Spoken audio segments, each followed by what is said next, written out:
There's this Kenyan TikToker by the name El Karanja.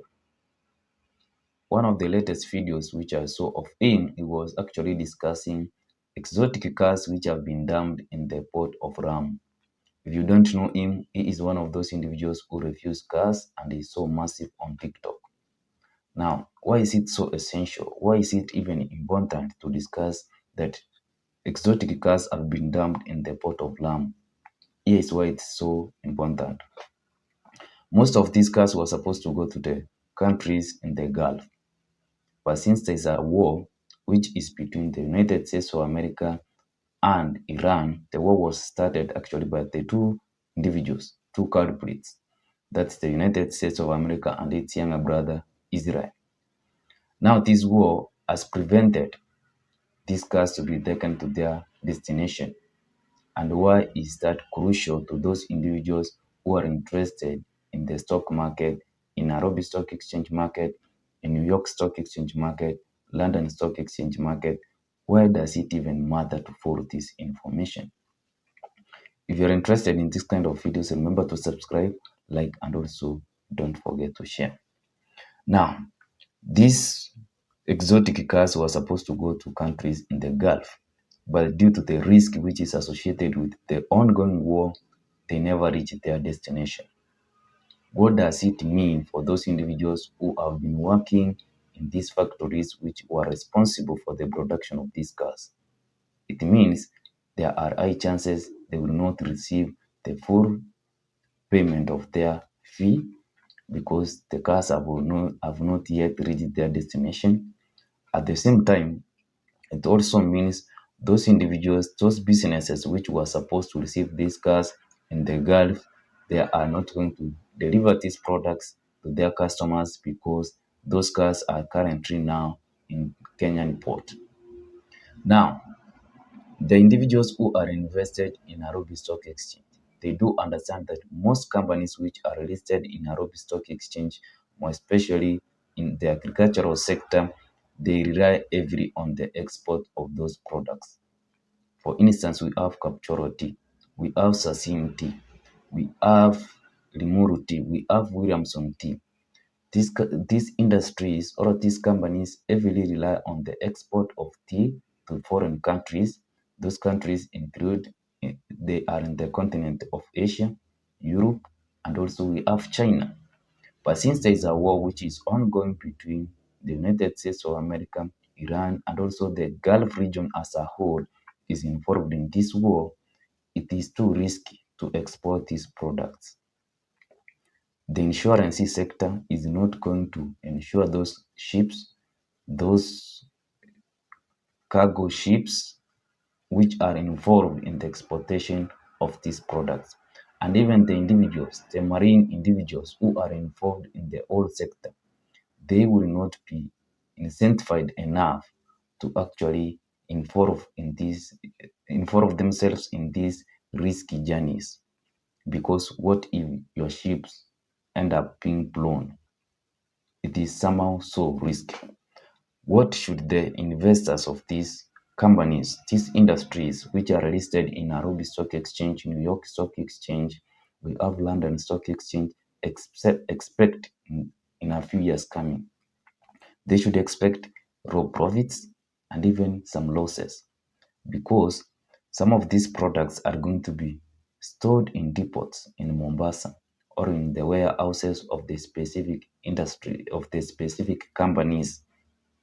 And most individuals, more especially those who are involved in the production of tea, some of your tea may not even be taken in the buying centers. The industries, the factories may not be in a position even to acquire more tea because of the already available tea which has not been exported, which is going also to be reflected in the results when it comes to the finances of these specific companies which we are discussing about.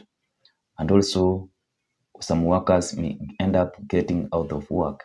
We are seeing that various industries, production facilities in the Gulfs are being blown up, which means some individuals are going to get out of work. The cities like in the Dubai, where it was kind of publicized it.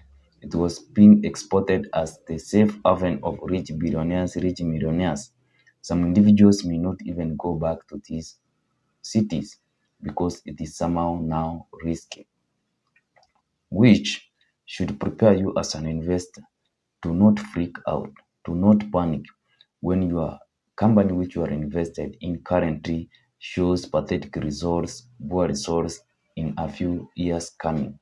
If it engages in the production of tea, in the production of, let's say, what are some of the things, every industry is going to be impacted by this war which is going on in Iran and also other Gulf countries. Because let's assume, for example, there are various companies, industries which fully can't function without oil, without gas, without petrol. And these products are going to rise in prices as time goes by, since the infrastructure which is involved in their production is now currently being destroyed in the Middle East. So fuel prices are going to rise. So if you are involved, for example, we have one company which deals in the production, not production, yeah, in the selling of cars in Nairobi Stock Exchange. So if it's not going to acquire any more cars, it means some of the stock which they have, they are going probably to sell it at an expensive price, which somehow may generate some profits. At the same time, it may reduce those profits because individuals who are going to buy these cars are not going to be enough. At the same time, individuals may restrain themselves from investing in the stock market because they don't have enough resources, because there are going to be reduced profits in every sector which is involved in the economy. So individuals may have no extra cash to invest in the stock market. And as all we understand, stock prices rise because there need to be a demand and also there need to be a supply. If the supply is going to be more compared to the demand of these stocks, it means the stock market is going to collapse. That's why individuals in the United States of America are so scared, because the individuals who used to invest a lot of their resources in the stock market, in New York Stock Exchange market, are the individuals from the Gulf countries. These were the individuals who used to have enough resources and they continue to feed the stock market bubble. They continue to feed the machine in the stock market. But since their facilities are being destroyed, they are being hammered into the ground. It means they will not have enough resources to invest in New York Stock Exchange market, in London Stock Exchange market, which means individual stocks, for example, those which have been feeding, which are more especially those which have been majorly focused on artificial intelligence, it means some of these industries are going to collapse because there will be no enough resources which are going to fund their projects.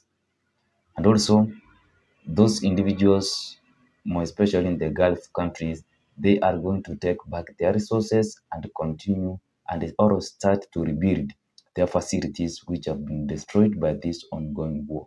So if you are an investor, you should not panic when these things turns out to be somehow pathetic, horrible, and out of what you expected. Just be calm. Things are going to turn okay as time goes by. But the most important thing is you should ensure you don't panic during these trying moments in the stock market. Anyway, what are your thoughts? What are your predictions when it comes to the stock market in 2026, and more especially when it relates what's going on in the Gulf countries? Thanks for watching. If you are interested in this kind of videos, remember to subscribe, like, and also don't forget to share. See you in my next one.